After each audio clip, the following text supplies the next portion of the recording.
నేతా media ప్రేక్షకులకి నమస్కారం. ఈరోజు మనం రాపోలు సుధాకర్ గారితో ఉన్నాము. రాపోలు సుధాకర్ గారి ప్రస్థానం మన పద్మశాలి సమాజంలో వారి పాత్ర, అలాగే జనరల్ ఇన్సూరెన్స్లో వారి పాత్ర, అవన్నీ వారిని అడిగి తెలుసుకుందాం. మన ప్రయత్నం పద్మశాలి సమాజంలో ఉన్న నాయకులందరినీ మన నేతా మీడియా ప్లాట్ఫామ్ ద్వారా మన పద్మశాలి సమాజానికి తెలియజేసే ప్రయత్నం ఇది. దయచేసి మన పద్మశాలి నాయకులందరూ ఈ ప్రయత్నాన్ని స్వాగతించి మీరు ప్రతి ఒక్కరూ సహకరించగలరని ప్రార్థిస్తూ, ముందుగా రాపోలు సుధాకర్ గారికి స్వాగతం నేతా మీడియా ద్వారా. నమస్కారం రాపోలు సుధాకర్ గారు. నమస్కారం అండి. నేతా మీడియా ప్రేక్షకులకు మరియు పద్మశాలి కులస్తులందరికీ కూడా నా యొక్క నమస్కారాలు తెలియజేస్తూ ఉన్నాను. మీరు మీ బాల్యం గురించి, అంటే మీ బాల్యంలో మీ తల్లిదండ్రుల మీ ప్రస్థానము, మీ పాత్ర, తర్వాత మీ ఎడ్యుకేషన్ క్వాలిఫికేషన్, అలాగే మీరు మన పద్మశాలి సమాజానికి చేసిన మీ సేవలు, అలాగే ఎల్బీ నగర్ పద్మశాలి సంఘానికి చేసిన సేవలు, మరి ముఖ్యంగా జనరల్ ఇన్సూరెన్స్లో మీ పాత్ర, మీకు మీ మీ మనోభావాలు, ఏవైతే మీ మనసులో ఉన్న మాటలన్నీ మా పద్మశాలి మన సమాజానికి, అలాగే మన తెలంగాణ ప్రజలకు మీరు తెలియజేయాల్సిందిగా కోరుతున్నాం. ముఖ్యంగా మాది ఒరిజినల్గా మా ఫాదర్ వాళ్ళందరూ కూడా ప్రాపర్ వచ్చి నల్గొండ డిస్టిక్ గుర్రంపోడు మండలము కొప్పోలు గ్రామం. అది వాస్తవంగా మా తాతయ్య వాళ్ళందరూ కూడా అక్కడ గ్రామ పట్వారి వాళ్ళు. అక్కడ తర్వాత మా ఫాదర్ వాళ్ళే ఇక్కడ హైదరాబాద్కి షిఫ్ట్ అవ్వడం జరిగింది 1972-73 ఏజ్లోనే. ఆ తర్వాత మా ప్రస్థానానికి వస్తే నేను పుట్టి పెరిగిందంతా కూడా హైదరాబాద్లోనే. మరి పర్టికులర్గా దిల్సుఖ్నగర్ వాస్తవులుగా దగ్గర ఈ రోజుకి నా వయసు 57 సంవత్సరాలు అయితే 53 సంవత్సరాల నుంచి దిల్సుఖ్నగర్ వాస్తవులని యాక్చువల్గా. మొదటి నుంచి కూడా మేము మరి పౌల్ట్రీ ఫారం ఉండేది గతంలో. ఆ తర్వాత ప్రింటింగ్ ప్రెస్ పెట్టాము. ఆ తర్వాత చిన్న చిన్న వ్యాపారాలు చేసుకుంటూ చిన్న స్థాయి నుంచి పైకి వచ్చిన వాళ్ళమే, కష్టపడి పనిచేసిన వాళ్ళమే. తర్వాత మేము నా యొక్క ఎడ్యుకేషన్ ఆలోచన చేస్తే ఇంటర్మీడియట్ 10th క్లాస్ అన్నీ కూడా దిల్సుఖ్నగర్లో జరిగినాయి. తర్వాత సిటీ కాలేజ్లో నా డిగ్రీ బీకామ్ కంప్లీట్ అయింది. ఆ తర్వాత మరి PG diploma in IRPM industrial relations and personal మేనేజ్మెంట్లో నేను డిప్లొమా చేశాను. తర్వాత నా ఏజ్ 20 వచ్చేటప్పటికి కూడా ఎందుకో పద్మశాలి కమ్యూనిటీ మీద ఆకర్షితున్నై కమ్యూనిటీ యొక్క యాక్టివిటీస్ మీద డెవలప్ ఉండాలనే ఒక ఉద్దేశంతో యువకుడుగా 20 ఏళ్ళ వయసులోనే నేను 1988లో, అప్పుడు నా 68 డేట్ ఆఫ్ బర్త్, 88లోనే నేను అప్పుడు దిల్సుఖ్నగర్ పద్మశాలి సంఘం కొత్తగా అదే 88 సంవత్సరంలోనే మలక్పేటలో ఒక ఆఫీస్ ఏర్పాటు చేసుకున్న టైంలో నేను దాంట్లో సభ్యుడిగా ఉన్నాను అప్పటి నుంచి కూడా. ఆ తర్వాత దినదినంగా ఎల్బీ నగర్ దిల్సుఖ్నగర్ సంఘం కాస్త ఎల్బీ నగర్, హయత్ నగర్ అన్ని మొత్తం ప్రాంతానికి దిల్సుఖ్నగరే ఉండేది అప్పుడు. తర్వాత గతం ఆఖరి ఎల్బీ నగర్ సంఘాలని స్థాపడం, దిల్సుఖ్నగర్ అట్లనే ఉండడం. తర్వాత దిల్సుఖ్నగర్ సంఘం తరఫున కూడా మేము ఒక వృద్ధాశ్రమాన్ని పాలాది పరమేశ్వర్ గారి సహాయ సహకారాలతో ఒక వృద్ధాశ్రమాన్ని ఏర్పాటు చేసుకోవడం, ఇవన్నీ కూడా రాను రాను మాకైనా సేవాభావం, సేవా కార్యక్రమాల్లో విరివిగా పాల్గొనడానికి మాకు అవకాశం దొరికింది. ఈ తర్వాత గతంలో కూడా మరి ఈ కార్యక్రమంలో భాగంగా కూడా దిల్సుఖ్నగర్ కాలనీస్కి, ఎల్బీ నగర్ ప్రాంతాల్లో సేవ చేసుకుంటూ కూడా మరి నేను గతంలో తెలంగాణ పద్మశాలి సంఘానికి కూడా చిల్వేరు ప్రహ్లాద్ గారు ఉన్నప్పుడు కూడా నేను జనరల్ సెక్రటరీగా పనిచేసినాను. ఆ తర్వాత ఇప్పుడు కూడా ఆల్ ఇండియా కమిటీలో నేను వర్కింగ్ మెంబర్గా ఉన్నాను. ఇది ఒక నా యొక్క పద్మశాలి కమ్యూనిటీకి సంబంధించిన ప్రస్థానం. ఇక అక్కడి నుంచే కాకుండా ఆ తర్వాత మరి 2 టర్ములు నేను ఎల్బీ నగర్ పద్మశాలి సంఘానికి సంబంధించిన దసరా మేళా కూడా 2 టర్ములు నేను చైర్మన్గా చేయడం జరిగింది, దసరా మేళా అధ్యక్షుడు చైర్మన్గా. ఆ తర్వాత మరి అందరి సహకారంతో సత్రాల వైపు కూడా మళ్ళడం జరిగింది. తర్వాత శ్రీశైలం సత్రంలో కార్యవర్గంలో ఉండడం జరిగింది. తర్వాత మరి అనూహ్యంగా నేను బాసర సత్రానికి మరి సేవలు చేయడం వల్ల గతంలో 2015లో పుష్కరాల టైంలో ఒక 15 రోజులు అక్కడ ఉండి నిత్యాన్నదానం 15 రోజులు చేయడం వల్ల, మంచి సేవలు అందించడం వల్ల నన్ను గుర్తించి పెద్దలందరూ కూడా నన్ను బాసర సత్రానికి అప్పుడు గజం గోవర్ధన్ గారి పీరియడ్లో వర్కింగ్ ప్రెసిడెంట్గా క్రియేట్ చేయడం జరిగింది నన్ను. ఆ తర్వాత టర్మ్లో నేను అధ్యక్షుడు అవ్వడం జరిగింది. ఇప్పుడు ప్రస్తుతం కూడా నేను బాసర పద్మశాలి సత్రానికి నేను అధ్యక్షుడు కొనసాగుతున్నాను. ఆ సత్రం విషయంలో చెప్పాలంటే కూడా ఈరోజు అన్ని సత్రాల కంటే కొత్త బిల్డింగ్ కట్టి కొత్త ఒరవడితోటి మరి ముందుకెళ్తున్నామని, అది కూడా అందరి పద్మశాలి నా కులస్తుల సహాయ సహకారాలతో ఈరోజు అభివృద్ధి చెందుతుంది అనేది నా యొక్క అభిప్రాయం. ఇది నా యొక్క ప్రస్థానం. మరి అదే కాకుండా రాజకీయం కూడా మరి గతంలో 2009లో కూడా మా మిసెస్ పేరినప్పుడు లేడీస్ కోటా ఉంటే అప్పుడు కార్పొరేటర్ కూడా పోటీ చేయడం జరిగింది. తర్వాత ఇప్పుడు కూడా పార్టీలలో తిరుగుతూ ఉన్నాం. రాజకీయంగా కూడా మనం కూడా ముందుకెళ్తుంది, అలాగే కంటిన్యూ చేస్తూ ఉన్నాం అనేది నా యొక్క ప్రస్థానంలో భాగంగా చెప్పగలుగుతున్నాను. మన కొండ లక్ష్మణ్ బాపూజీ గారి పాత్ర అంటే వారి ఇన్ఫ్లుయెన్స్ మీ పైన ఎంతవరకు ఉంది? చాలా ఉంది. ఎందుకంటే వారు ఒక ఇన్ఫ్లుయెన్స్ అంటే వారి యొక్క అడుగుజాడలే నడుస్తున్నాం అనేది నా అభిప్రాయం. ఎందుకంటే వారు చిన్న వయసుల నుంచి రాజకీయంలో ఒక చైతన్యం తీసుకొచ్చిన వారు, పర్టికులర్గా తెలంగాణ విషయంలో చైతన్యం తీసుకొచ్చిన వారు. పద్మశాలి కమ్యూనిటీని ఈరోజు గుర్తిస్తున్నారంటే వారి వల్లనే. అది మనం గమనించాల్సిన విషయం. ఎందుకంటే వారి యొక్క స్ఫూర్తి తీసుకొని చాలాసార్లు కూడా నేను వారి పక్కన కూర్చొని మాట్లాడడం జరిగింది. వారి యొక్క మనోభావాలు, వారి యొక్క ఆశయాల్ని మరి ముందుకు తీసుకెళ్లాలని నా యొక్క బలమైన సంకల్పం అది. అలానే ముందుకెళ్తున్నానని నేను అనుకుంటున్నాను. ప్రస్తుతం మన పద్మశాలి సమాజంలో ఒక అనిశ్చితి ఏర్పడింది.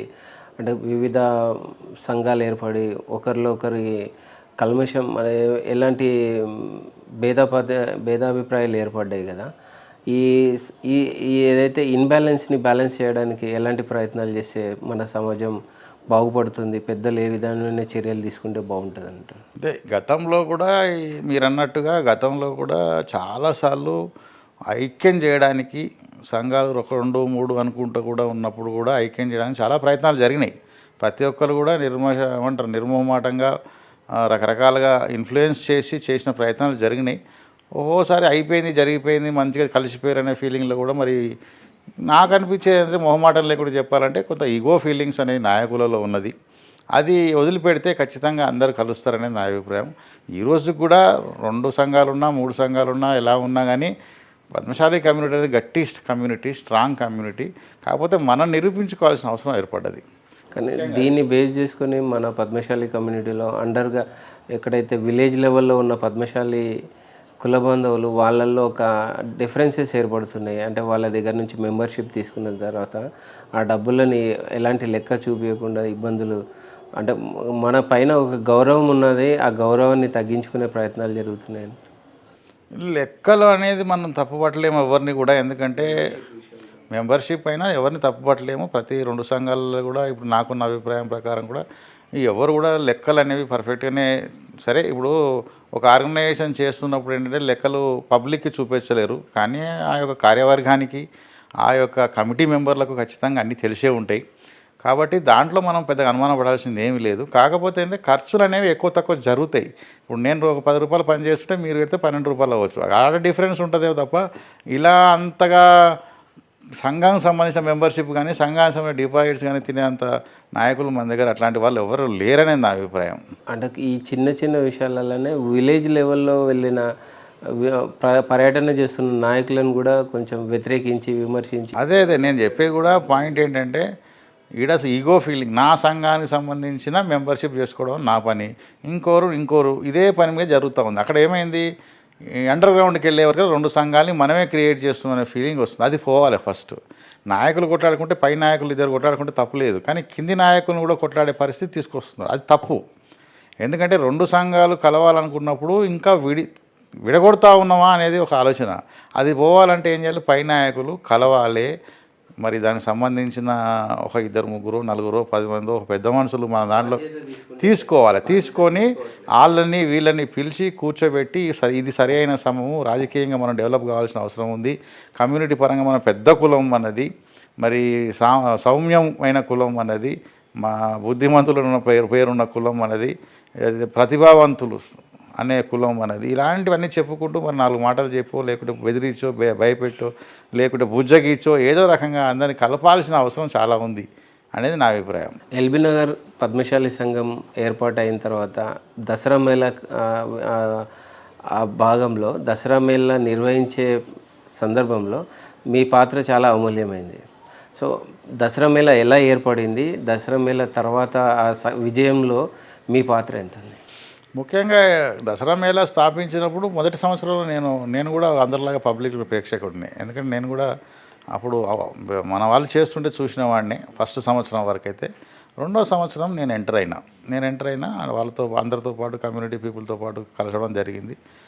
సో అనూహ్యంగా ఏంటంటే ఒక 5-6 ఇయర్స్ వరకు ఎవరు చెప్తే నమ్మరు, కానీ చందాలు అంటే డొనేషన్స్ తీసుకోవడంలో విఫలమవడం, లేదా పబ్లిక్ సంఘాన్ని నమ్మి రూ. 4 ఖర్చు పెట్టినప్పుడు రాకపోవడం కూడా జరిగిన సందర్భాలు ఉన్నాయి. అందరి మీద తలా 4,000 3,000 వేసుకొని చేసుకోవాల్సిన అవసరం కూడా పడ్డది. అందులో ముఖ్యంగా పాత్ర అప్పట్లో కటకం నరసింహరావు గారు, బొమ్మరావు, రాము నేత, పూలగాం రాములు, ఇలా చెప్పుకుంటూ పోతే పూర్ణ గణేష్, ఇట్లా చాలామంది ఉన్నారు. శ్రవణ్, యూత్లో శ్రవణ్, రవితేజ, వీళ్ళందరూ అందరూ సహాయ సహకారాలు అందించిన వాళ్ళే. అయితే తర్వాత ఒక 5-6 సంవత్సరాల తర్వాత ఎప్పుడైతే నేను చైర్మన్గా తీసుకోవడం జరిగిందో అప్పటికి మైనస్లో ఉన్నాం. వాస్తవం చెప్పాలంటే మైనస్ అంటే అప్పుల్లోనే ఉన్నది.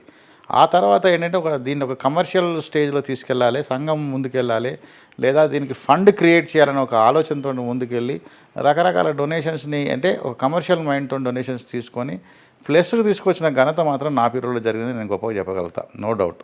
అక్కడి నుంచి ఈరోజు మరి ఎల్బీ నగర్ సంఘం మరి ఒక ఆఫీస్ ఏర్పాటు చేసుకోవడం, సొంత బిల్డింగ్, నా భవనం, ఒక ఫ్లాట్ ఏర్పాటు చేసుకోవడం, అంతేకాకుండా ఈ మధ్య కాలంలో కూడా మిగులు బడ్జెట్స్ తోటి కూడా ఒక ప్లాట్ కూడా కొనడం జరిగింది. ఈ సందర్భంలో అంటే నేను ఒకటి గ్రహించిన విషయం, మన పద్మశాలి అన్ని సంఘాలలో లెక్క పెట్టుకుంటే చూసుకుంటే బ్యాలెన్స్ అంటే కంపారిజన్ చేసుకుంటే ఎల్బీ నగర్ పద్మశాలి సంఘం చాలా క్రమశిక్షణతోటి ప్రతి రూపాయి లెక్క ఏదైతే ఉందో, ఎవరి దగ్గరనైతే మనం చందాలు తీసుకోవడం, దాతలు ఉన్నారో వాళ్ళకు ఒక రెస్పాన్సిబిలిటీ, వాళ్ళకు ఒక సముచిత న్యాయం, ఒక గౌరవం ఇవ్వడం, మేళాలో వాళ్ళకి ఒక మన విఐపి వెల్కమింగ్ ఇవ్వడం. సో ఇలాంటి సందర్భాల్లో చూసుకుంటే ఇవన్నీ వేరే సంఘాలు అంటే మనం ఏర్పాటు చేసుకున్న వివిధ సంఘాలలో ఇలాంటి సిస్టమ్ ఉండకపోవడంతో కొంచెం ఫెయిల్యూర్ అనుకుంటున్నాం అనుకో. ఈ ఎల్బీ నగర్ సంఘానికి ఇది ప్లస్ అనుకుంటున్నాను. అంటే ఈ విజయం ఎల్బీ నగర్ ఇంత దిగ్విజయంగా రన్ అవ్వడానికి మెయిన్ రీజన్ ఈ క్రమశిక్షణ అనేది నా అభిప్రాయం. 100% కరెక్ట్ అది. ఎందుకంటే ఈరోజు తెలంగాణ ప్రాంతం మొత్తం మీద తీస్తే మీరు ఎల్బీ నగర్ అనేది చాలా పెద్ద పేరున్న వాస్తవం. ఎందుకంటే ఒక క్రమశిక్షణకే కాదు, మరి ఒక పెద్ద ఎత్తున ఒక 10,000 మంది జనాభాతోటి దసరా మేళాని ఏర్పాటు చేయడం అనేది ఇప్పుడు మన ఇందిరాపార్క్లో చేస్తారు. అది కామన్గా వాళ్ళు అలవాటు అయిపోయింది. 26 జనవరి అనేది పబ్లిక్కి తెలిసిపోతుంది. దాంట్లో అక్కడ ఎవరి ప్రమేయం తక్కువ ఉన్నా కానీ జనానికి అలవాటు పడ్డారు. దీనివల్ల ప్రాబ్లం ఏంటంటే అప్పుడు అది కంటిన్యూ అవుతున్నది. అక్కడ ఫెసిలిటీసు ఏర్పాట్లు మనం చేయట్లేదు. అంటే సొంతంగా ఎవరంతా వాళ్ళు చేసుకుంటూ వస్తారు. కానీ మన దగ్గర ఎల్బీ నగర్లో ఏంటంటే ప్రతి ఒక్కరిని ఇన్వైట్ చేసి వాళ్ళకు మెసేజెస్ పంపి వాళ్ళని గౌరవించి ఆటల పోటీలు క్రియేట్ చేసి, ఇంకా కరెక్ట్గా చెప్పాలంటే భోజనాలు ఏర్పాటు చేయడం, ఎంతమంది వస్తే అంతమందికి భోజనాలు ఏర్పాటు చేయడం, మర్యాదగా చూసుకోవడం, వాళ్ళ యొక్క బిజినెస్ ఆపర్చునిటీస్ పెంచుకోవడానికి కూడా అదొక ప్లేస్ అయిపోయింది. అది బిజినెసే కాదు, మరి మ్యారేజెస్, పెళ్లి సంబంధాలు చూసుకోవడం, పిల్లలు ఆడుకోవడం, లేడీస్ బతుకమ్మ ఆడడం, ఇంకా మొదలు పెడితే కోలాటం అని, ఇట్లా రకరకాల గేమ్స్ తోటి ఎంటర్టైన్మెంట్స్ అన్ని పబ్లిక్ ఒక రోజు ఉల్లాసంగా ఒక టూర్కి పోయినట్టు, ఒక ఎక్స్కర్షన్కి పోయినట్టు.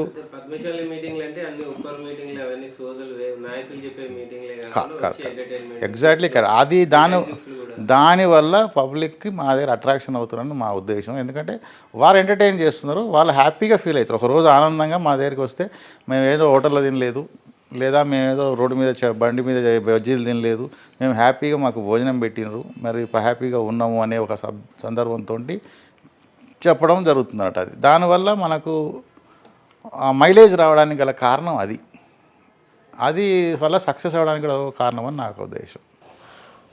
మనం ముఖ్యంగా ఇప్పుడు మనం ఒక సందర్భంలో ఆలోచిస్తే పద్మశాలి సంఘం అని అంటే ఒక మ్యారేజ్ బ్రోకర్లు తప్పిస్తే నాయకులని పద్మశాలి మ్యారేజ్ బ్యూరోస్లే నాయకులే బ్రోకర్గా ప్రవర్తించిన సందర్భాలు చాలా ఉన్నాయి, చూసాం మనం. పద్మశాలి సంఘానికి రావాలి అని అంటే మ్యారేజ్ సంబంధాలు ఏమన్నా ఉంటేనే మన పద్మశాలి కుల బంధువులు ఎవరైనా సంఘం ముఖం చూసిన సందర్భాలు ఉన్నాయి.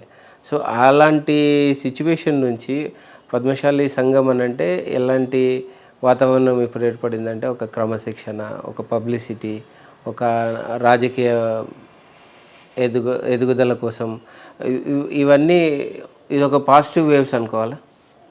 100%. ఎందుకంటే ఇంతకుముందు గతంలో మ్యారేజెస్ గురించి కలిసినప్పుడే జనాలు కలిసేదనే వాస్తవం, కాదన్నట్లేం. ఇప్పుడు ప్రతి చిన్న పనికి, ప్రతి పర్టికులర్గా క్యాస్ట్ సర్టిఫికేట్ విషయంలో కానీ, మ్యారేజ్కి సంబంధించిన ఏమైనా భేదాభిప్రాయాలు ఉన్నప్పుడు కానీ, లేదా ఫైనాన్షియల్గా డిఫరెన్స్ ఉన్నా కానీ, ఏదైనా బ్యాంక్ లోన్స్ కావాలన్నా, గవర్నమెంట్ స్కీమ్స్ గురించి తెలుసుకోవాలన్నా, లేకుంటే ఎలాంటి సహాయ సహకారాలు కావాలన్నా సంఘంకి వచ్చి కూర్చొని సాయంత్రం పూట మన స్టాఫ్ తోటి, మన యొక్క అడ్మినిస్ట్రేషన్ తోటి కూర్చొని డిస్కస్ చేసి వాళ్ళకి కావాల్సిన సహాయ సహకారం ఎవరో పబ్లిక్తో రాజకీయ నాయకుడి దగ్గరనో వాళ్ళ పిఏ దగ్గర కూర్చోకుండా మన దగ్గర కూర్చొని సలహా సహాయాలు తీసుకునే పరిస్థితికి మనం వచ్చినాం. ఎందుకంటే మన మేధావి వర్గం అనేది, మనమే 10 మందికి సలహా ఇచ్చే కెపాసిటీలో ఉన్న వాళ్ళం ఇంకో దగ్గరికి పోవాల్సిన పని లేదు. ఆ క్రియేషన్ మనం కొత్తగా క్రియేట్ చేసుకున్నాము. కరెక్ట్గా చెప్పాలంటే ఎవరు కూడా మన యొక్క కమ్యూనిటీ పీపుల్ దగ్గరికి వచ్చి సలహాలు తీసుకునే పరిస్థితి ఉన్నది. అందుకనే మన వాళ్ళు కూడా ఈ మధ్య కాలంలో నేను అబ్జర్వ్ చేసినంత వరకు ఈ మధ్య కాలంలో ఏంటంటే మన పని మనమే చేసుకుందాము, మన పని వల్ల మన వాళ్ళ దగ్గరికే పోయి చేసుకుందాము, ఎవరినో దేహి అనో లేకుంటే ఇంకో ఇబ్బంది పెట్టో లేకుంటే భయపెట్టో వాళ్ళు చేసుకోవాల్సిన అవసరం లేదు. మన దగ్గరికి మన వాళ్ళు చేసుకోగలిగితే మనకున్నన్ని ఆఫీసర్స్, మనకున్నంత మన అడ్మినిస్ట్రేషన్ సెక్టారు ఇంతకంటే ఎక్కువ ఎక్కడ లేదు, మన వాళ్ళే ఎక్కువ ఉన్నారు. అది నా ఉద్దేశం. సార్, ముఖ్యంగా నేను ఒకటి ఫీల్ అవుతున్న విషయం ఏంటంటే, ఇప్పుడు మన శంకరరావం మత్స్య ప్రభాకర్ సారు ఒకటి శంకరరావం కొన్ని లక్షల కోట్ల రూపాయలతో ప్రోగ్రాం జరిగింది. దానివల్ల మనకు వచ్చిన మైలేజ్ ఏంది? రెండోది చెలో కోరుట్లో అది ఎలక్షన్ టైంలో కనుక ఇద్దరు కాంపిటీషన్లో ఈ కార్యక్రమాలు జరిగినాయి. పొలిటికల్గా మనకు ఎంత బెనిఫిట్ అయిందంటారు? లేదు, ముఖ్యంగా ఇలాంటి కాంట్రవర్సీ క్వశ్చన్లో మాట్లాడడం ఇబ్బందే మాకు లాంటి వాళ్ళకు. ఎందుకంటే ఎవరో ఒకరు ఒక సంఘానికి ఖచ్చితంగా డిపెండ్ అయి ఉంటారు, మనసులో కానీ ఏదైనా. పర్టికులర్గా చెప్పాలంటే కోరుట్లో అయినా సరే ఒక చైతన్యం తీసుకొచ్చిన మాట వాస్తవం, దాంట్లో ఒప్పుకోవాల్సింది. జనంలో ఒక చైతన్యం ఎలక్షన్ టైంలో తీసుకొచ్చిన మాట వాస్తవం. తర్వాత శంకరరావం కూడా జనంలో పబ్లిక్లో మరి అంతే సమానమైన చైతన్యాన్ని లేదా రాజకీయ యొక్క పలుకుబడిని తీసుకొచ్చిన మాట వాస్తవం. ఎందుకంటే అక్కడ జరిగింది ఒక ప్రాంతంలో, ఇక్కడ జరిగింది ఒక ప్రాంతంలో, రెండు తెలంగాణ వారిగా పూర్తి ఎత్తున మనకు పద్మశాలీలు అంటే ఇలాంటి శంకరరావాలు, ఇలాంటి కోరుటలు ప్రోగ్రాములు చేయగలరు, ఇన్ని లక్షలు పెట్టి ఇంత జనాన్ని తరలించగలరని ఒక రాజకీయ నాయకులకు ఒక హింట్ పంపడం జరిగింది, నో డౌట్. కానీ దురదృష్టం ఏంటంటే మనం టికెట్లు తెచ్చుకోవడంలో ఫెయిల్ అవుతున్నాం, గెలవడంలో ఫెయిల్ అవుతున్నాం. మరి గతంలో ఒక్కొక్కసారి ఎమ్మెల్యేలు 4-5 ఎమ్మెల్యేలు ఉన్న సందర్భాలు ఉన్నాయి ఒక్కొక్క అసెంబ్లీ టైంలో. మరి పోయినసారి లెక్కేస్తే మనకు సింగిల్ డిజిట్కే పరిమితం అవుతున్నాం. అది చాలా అవమానమైన విషయం పద్మశాలి కులస్తులకి. ఎందుకంటే మరి మనము ప్రాధాన్యత అనేది ఇవాళ రేపు పబ్లిక్లో కానీ ఎక్కడ చూసినా, ఏ రంగంలో చూసినా కానీ రాజకీయ రంగంలో ముందుంటేనే ఆ కులానికి వాల్యూ ఉంది. ఇవాళ ముఖ్యమంత్రి అయినా, ఇంకా ప్రధానమంత్రి అయినా, ఇంకే నాయకుడైనా, లోకల్ గల్లీ నాయకుడైనా లీడర్షిప్లో మనకు వాల్యూ ఇవ్వాలంటే మాత్రం ఎంత పవర్ఫుల్ నాయకుడు రాజకీయంగా ఉండడనే చూస్తారు. అది ఇంపార్టెంట్. అది దాంట్లో మనం వెనుకబడి ఉన్నాం. కానీ దీనికి ఏంటంటే కార్యాచరణ గతంలో కూడా మరి అఖిల భారత స్థాయిలో వాళ్ళు రాజకీయ రంగ దాని టెక్నికల్గా వాళ్ళకు ట్రైనింగ్ క్లాసెస్ కూడా పెట్టడం జరిగింది. కానీ అది ఎంతవరకు సక్సెస్ అయిందంటే మరి ముందు నుంచి గ్రౌండ్ లెవెల్లో సర్పంచ్, ఎంపీటీసీ, జెడ్పీటీసీ, గ్రామం లెవెల్ నుంచి నాయకులను పుట్టుకొస్తే ఆటోమేటిక్గా ఈ రోజు కాకుండా ఇంకో 5 ఏళ్లకో ఇంకో 10 ఏళ్లకో మన లీడర్షిప్ పెట్టడానికి అవకాశం ఉంది. కానీ ఎంతసేపటికి వ్యాపారాలు చేసుకుంటూ లేదా టైంకి ఎలక్షన్ టైంకి నెల ముందు వచ్చిందని డబ్బులు ఉన్నాయనో లేకుంటే డబ్బులు లేవనో నేను చేయగలనో చిన్న నాయకత్వం ఉంటే కాదు. 5 ఏళ్ళ టర్మ్ ఎగ్జాంపుల్, 5 ఏళ్ళ తర్వాత నేను ఎమ్మెల్యే కావాలనుకుంటే ఈ 5 ఏళ్ళు సాక్రిఫైస్ చేసి జనంలో ఉండాల్సిన అవసరం ఉంది. ఎంత డబ్బు ఖర్చు పెట్టినా జనంలో లేకుంటే వేస్ట్, జనంలో లేకున్నా ఎంత డబ్బు ఖర్చు పెట్టినా వేస్టే. కాబట్టి ఖచ్చితంగా జనంలో ఉండాల్సిందే, దాని తగ్గట్టు డబ్బు ఖర్చు పెట్టాల్సిందే. ఎందుకంటే అవసరాలు పెడుతున్నప్పుడు మనం పెట్టక తప్పదు. సరే, నువ్వు ఫస్ట్ జనంలో ఉన్నావంటే డబ్బు ఆటోమేటిక్గా సంఘ నాయకులు, సంఘ సభ్యులో లేకుంటే వెల్ విషర్సో ఎవరో ఇవ్వడానికి అవకాశం ఉంది, లేదా సహాయం చేయడానికి అవకాశం ఉంది. నువ్వు పబ్లిక్లోనే లేవనుకో, పెట్టేవాడు కూడా ఇచ్చేవాడు కూడా ఇవ్వడానికి నా అభిప్రాయం. కాబట్టి పబ్లిక్లోకి మన నాయకులు గ్రౌండ్ లెవెల్ నుంచి, అండర్ గ్రౌండ్ లెవెల్ నుంచి ఈ నాయకుడు నాకు ఒక చిన్న హెల్ప్, ఏదైనా ఒక డ్రైనేజ్ పనో, ఒక నల్ల పనో, ఒక రోడ్డు పనో ఏదో చేయించుడు నా ఇంటికి, నాకు రేషన్ కార్డు విషయంలో ఇంకేదైనా హెల్ప్, హాస్పిటల్ పనో ఏదైనా నాకు చేయించిన నాయకుడు గుర్తింపు తెచ్చుకొని ఆ కాలనీలో, ఆ గ్రామంలో, ఆ పర్టికులర్ విలేజ్లో చేసుకుంటూ వస్తేనే నాయకత్వం వస్తుంది తప్ప ఆఖరి మూమెంట్లో ఇట్లా గాలిలో మాత్రం నాయకులు అవ్వడం అనేది కాని పని. అలా ఆశ పెట్టుకోవడం కూడా వేస్ట్. ఆ గ్రౌండ్ లెవెల్ ఇప్పటి నుంచి స్టార్ట్ అయితే ఇంకా అసెంబ్లీకి 4 ఏళ్ళ టైం ఉంది. ఇప్పుడు కావండి, ఇప్పుడు 4 ఏళ్ళ పీరియడ్ టైం ఉంది. ఇప్పటి నుంచే లీడర్ అనుకోవాలి, నేను అసెంబ్లీకి పోటీ చేస్తాను ఈరోజు మనం తీర్మానం చేసుకొని ఆ రకం పనిచేస్తే డబ్బుల సంగతి తర్వాత, డబ్బులు ఆటోమేటిక్ ఖర్చు అయితే నేను కాదన్నాను. కానీ నువ్వు లీడర్ అని ప్రూవ్ చేసుకుంటేనే కదా నీకు ఖర్చు పెట్టేది ఎవడైనా. అది ఇంపార్టెంట్. ఆ యొక్క లీడర్షిప్ నువ్వు తీసుకురావాల్సిన అవసరం ఉందనేది నా అభిప్రాయం. అప్పటికప్పుడు తయారైతే మాత్రం ముందు నేను కూడా వస్తారు, అడిగారు, అందరూ వస్తారు. డబ్బులు పెడతా అంటే డబ్బులు పెడితే కాదు, ఇక్కడ పబ్లిక్లో ఉండాలి, పబ్లిక్లో నీకు గుర్తింపు రావాలి, పలాని పేరు చెప్తే అరే నాకు తెలుసు, నాకు హెల్ప్ చేసిండు, నేను కూడా ఓట్ వేయాలనే ఫీలింగ్ పబ్లిక్లో రావాలి. గెలిచినా ఓడినా ప్రజల కోసం ప్రజల్లో తిరుగుతేనే కానీ గుర్తింపు రాదు. అది పబ్లిక్లో తిరగడం నేర్చుకోవడం అలవాటు చేయాలి ఇప్పుడు, అది నా ఉద్దేశం. అది కూడా గ్రౌండ్ లెవెల్ నుంచి డైరెక్ట్ ఎమ్మెల్యే అయితే ఎంపీ అయితే అంటే మరి బయట నుంచి అమెరికా నుంచో ఆస్ట్రేలియా నుంచో వచ్చి మరి ఎవరో ఒక ప్రోద్బలం ఇస్తే అది ఎంపీలు రాజ్యసభలో అవుతారేమో నాకు తెలిసి, కానీ పబ్లిక్లో కష్టం అది అని నా అభిప్రాయం. సార్ మరి ముఖ్యంగా ఇప్పుడు ఇంత మనం మీరు అన్న మాటల్లోనే ఒక క్వశ్చన్ సార్, ఇప్పుడు రాజకీయ అనిశ్చితి అనేది ఉంది, రాజకీయంగా ఎవరికి నాలెడ్జ్ లేదు అన్న విషయం మీరు అన్నారు. సో నేను ఒకటి అడుగుతున్నాను సార్, మన ఎంతోమంది యువకులు చాలామంది ఇంటర్ 10th డిగ్రీ ఇవన్నీ ఖాళీ అయిపోయిన కొన్ని సందర్భాల్లో ఫైనాన్షియల్గా సపోర్ట్ లేకనో ఏదో విధంగా ఇంటికే పరిమితమైన వాళ్ళు ఉన్నారు సార్.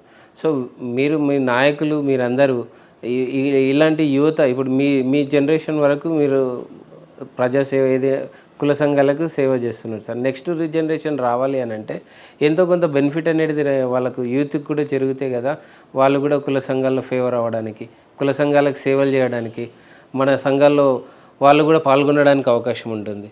నేను అంటుంది ఏంటంటే సార్, ఇప్పుడు మన సిడిఎస్ అని సెంటర్ ఫర్ దళిత్ స్టడీస్ అని మల్లేపల్లి లక్ష్మీ సార్ ఒకటి చాలా పెద్ద కార్యక్రమం సిడిఎస్ భవన్ అనేది ఒకటి పెట్టారు. దాదాపుగా 7-8 కోట్లతో నిర్మాణం జరిగింది తెలంగాణ గవర్నమెంట్ కేసీఆర్ గారు సహాయంతో.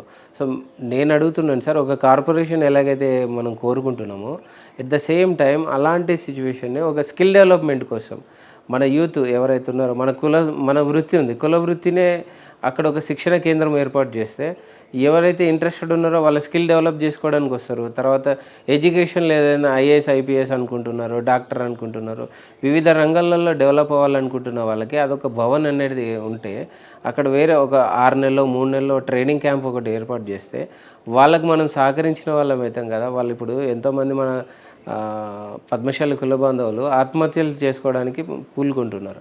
సో ఈ సమస్యల్ని కొంచెం మనం నివారించే అవకాశం ఉంటుంది కదా, ఈ వైపుగా మన నాయకులు ఆలోచిస్తే బాగుండని నా అభిప్రాయం సార్. అంటే ముఖ్యంగా ఆత్మహత్యలు అనేవి జరుగుతుంది కేవలం చేనేత వృత్తి మీద ఆధారపడ్డ వాళ్ళ వరకే నా ఉద్దేశం. కానీ మరి చదువుకొని వ్యాపారాలు చేసే వాళ్ళు కానివ్వండి, లేదా ఉద్యోగాలు చేస్తున్న వాళ్ళు ఆత్మహత్యలు అనేవి ఎక్కడ లేవు. ఎందుకంటే ఈ యొక్క డిపార్ట్మెంట్ అనేది common to all people, all communities.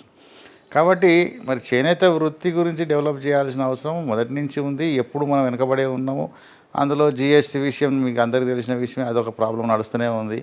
తర్వాత కమ్యూనిటీ పరంగా మీరు స్కిల్ డెవలప్మెంట్ అన్నారు, ఐఏఎస్ ఐపీఎస్ కోచింగ్ సెంటర్స్ అంటున్నారు, రకరకాల సెంటర్స్ గురించి స్కిల్ డెవలప్మెంట్ గురించి గతంలో కూడా అఖిల భారత స్థాయిలో మరి ఇప్పుడు కూడా నాకు తెలిసినంత వరకు ఐఏఎస్ ఐపీఎస్ వాళ్ళకి ట్రైనింగ్ సపరేట్గా ఫ్రీగా ఇస్తున్నట్టు ఉన్నది, జరుగుతుంది కూడా. కానీ మన జనం వాళ్ళు మరి ఎంతవరకు ఈ జనం చాలామంది ఏమైందంటే ఈ ట్రైనింగ్ తీసుకునేటప్పుడు లేదా కోచింగ్ తీసుకునేటప్పుడు ఒక స్కిల్డ్ సెంటర్కే పోవడానికి ట్రై చేస్తారు. లేని వాడు నేను టగ్ ఆఫర్ కావాలని నేను సీటు కొట్టాలనుకున్నప్పుడు దానికి సంబంధించిన కోచింగ్ సెంటర్ పర్ఫెక్ట్నెస్ గురించి చూస్తాడు. చూసినప్పుడు ఏమవుతుంది, సపోజ్ చేసి ఆ 10,000 ఫీజు కట్టైనా 20,000 ఫీజు కట్టినా ఆ కోచింగ్ సెంటర్ పోవడానికి ట్రై చేస్తారు. మనం ఎంత ఫ్రీ పెట్టినా కానీ దానికి స్పందన తక్కువ ఉంటుంది. అంటే వాటి విషయంలో కాకుండా సార్, ఇప్పుడు వృత్తి విద్యలు ఉన్నాయి, జస్ట్ లైక్ ఇప్పుడు నా ఫోటోగ్రఫీ జర్నలిజం, ఈ ఫోటోగ్రఫీ జర్నలిజంలో కూడా ఒక క్యాంప్ ఏర్పాటు చేసినా కానీ, తర్వాత వేరే ఇప్పుడు సాఫ్ట్వేర్ రంగంలో కానీ, అంటే మనకి ఏది ఇప్పుడు కార్పెంటరీ వర్క్లో కూడా చాలామంది మన వాళ్ళు ఉన్నారు కదా. అవును. సో ఆ కైండ్ ఆఫ్ దాని ఏమంటాం ట్రైనింగ్ క్యాంప్స్ పెడితే బాగుండేవని. ఇదంతా వ్యాపారస్తులు ఉన్న దగ్గర స్పేస్ ఉన్న వాళ్ళు. ఎట్లాగో మహాసభలు ప్లానింగ్ ఉంది కదా సార్. అవును, అఖిల భారత మహాసభలు ఏదైతే ప్లానింగ్లు ఉన్నాయో 9th మార్చ్ ఉన్నది. ఈ ఇందులో ఒకటి రెజల్యూషన్ పాస్ చేస్తే బాగుండేమో అని నా అభిప్రాయం సార్. ఎలాంటి రిజర్వేషన్ చేయాలని మీరు? ఇప్పుడు స్కిల్ డెవలప్మెంట్ కానీ, తర్వాత సెల్ఫ్ ఎంప్లాయ్మెంట్ కోసం సపరేట్ కొన్ని కోర్సెస్, ఒక భవనం మనకంటూ ఇప్పుడు సిడిఎస్ ఎలాగైతే ఏర్పాటు చేసిరో మనకు కూడా ఒకటి స్కిల్ డెవలప్మెంట్కి ఒకటి బిల్డింగ్ ఒకటి మనం గవర్నమెంట్ నుంచి పోరాడి ఐఐహెచ్టి ఎలాగో. అంటే ఇప్పుడు 2 విషయాలు ఉన్నాయి. గవర్నమెంట్ నుంచి అంత ఈజీగా రాదండి నాకు తెలిసినంత వరకు. ఎందుకంటే గవర్నమెంట్లు గతంగా ఒక గవర్నమెంట్ తీర్మానం చేసి ఇంకో గవర్నమెంట్ ఇవ్వదు. ఇప్పుడు నేను కోకాపేటలో ఉన్న ల్యాండ్కి ఒక 5 మెంబర్ ట్రస్ట్ మెంబర్లో నేను ఒక 6 మెంబర్స్లో నేను ఒక మెంబర్ని.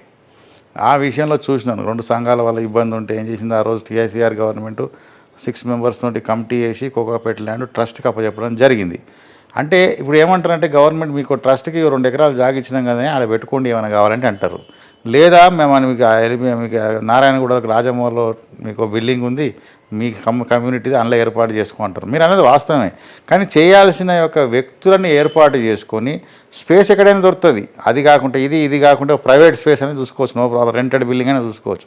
కానీ మీరనే పాయింట్లో నేనే నా సాయశక్తిలో చేయాల్సింది ఏంటంటే దీనికి సంబంధించిన ఒక కమిటీనో లేదా దీనికి సంబంధించి ఒక 4 వ్యక్తులను ఏర్పాటు చేసి ఆ సంబంధించిన తీర్మానాలు చేసుకోగలిగి ఆ సందర్భంగా ముందుకెళ్ళి ప్లేస్ అనేది తర్వాతనే చూసుకోవచ్చు. లేదా మన యొక్క రాజమౌళి బిల్డింగ్లో అయినా సరే ఏర్పాటు చేసుకోవడానికి అవకాశం ఉంది. అది మంచి ప్రోగ్రాం, మన పిల్లలకే మన కమ్యూనిటీకే కాబట్టి ఇబ్బంది ఏం లేదు.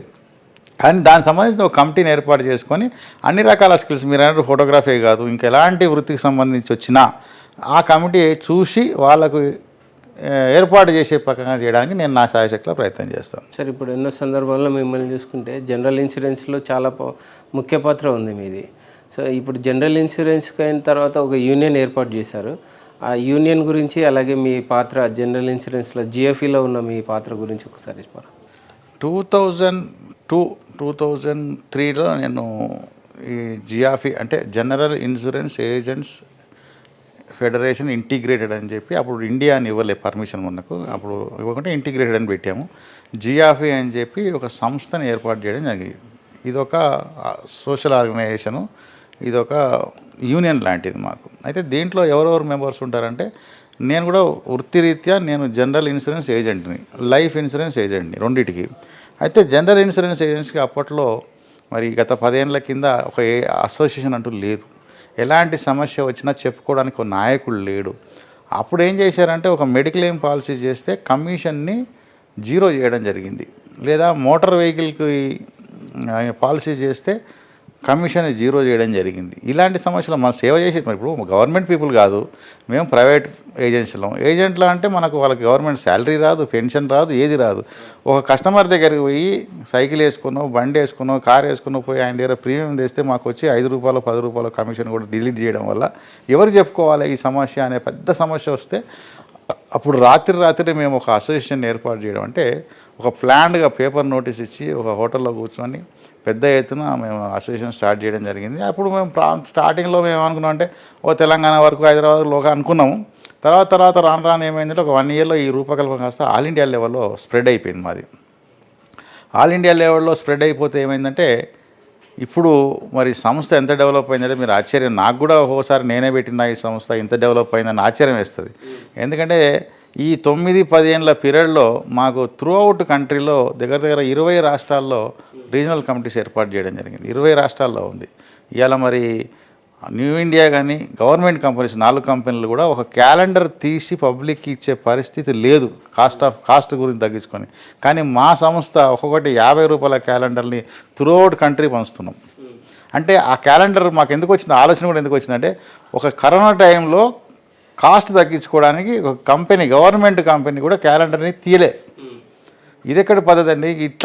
ఇట్లా ఉంటే ఇట్లా పబ్లిక్ మేము ఆ క్యాలెండర్ తీసుకుపోయి కస్టమర్కి ఇచ్చి మేము పాలసీలు తెచ్చుకోవడమో లేకపోతే రిలేషన్షిప్ మెయింటైన్ చేయడం మాకు జరిగేది. ఆ టైంలో మాకు ఆలోచన వచ్చింది, మీరు చేయకుంటే ఏంటి మేము చేస్తాం, మా అసోసియేషన్ చేస్తామని అప్పటి నుంచి 4 ఏళ్ళ నుంచి మేము క్యాలెండర్ సేమ్ సైజ్ ఏదైతే గవర్నమెంట్ కంపెనీ చేస్తున్న పెద్ద ఫుల్ స్కేప్ సైజ్ తీసుకొచ్చి ఆ క్యాలెండర్ మేము పబ్లిక్ ఇచ్చి ఈరోజు అందరి మనలో పొందుతున్నాం. ఇప్పుడు 3 టర్మ్స్ నేను ప్రెసిడెంట్గా ఉన్న తర్వాత ఇప్పుడు నేను వర్కింగ్ ప్రెసిడెంట్గా ఉన్నాను.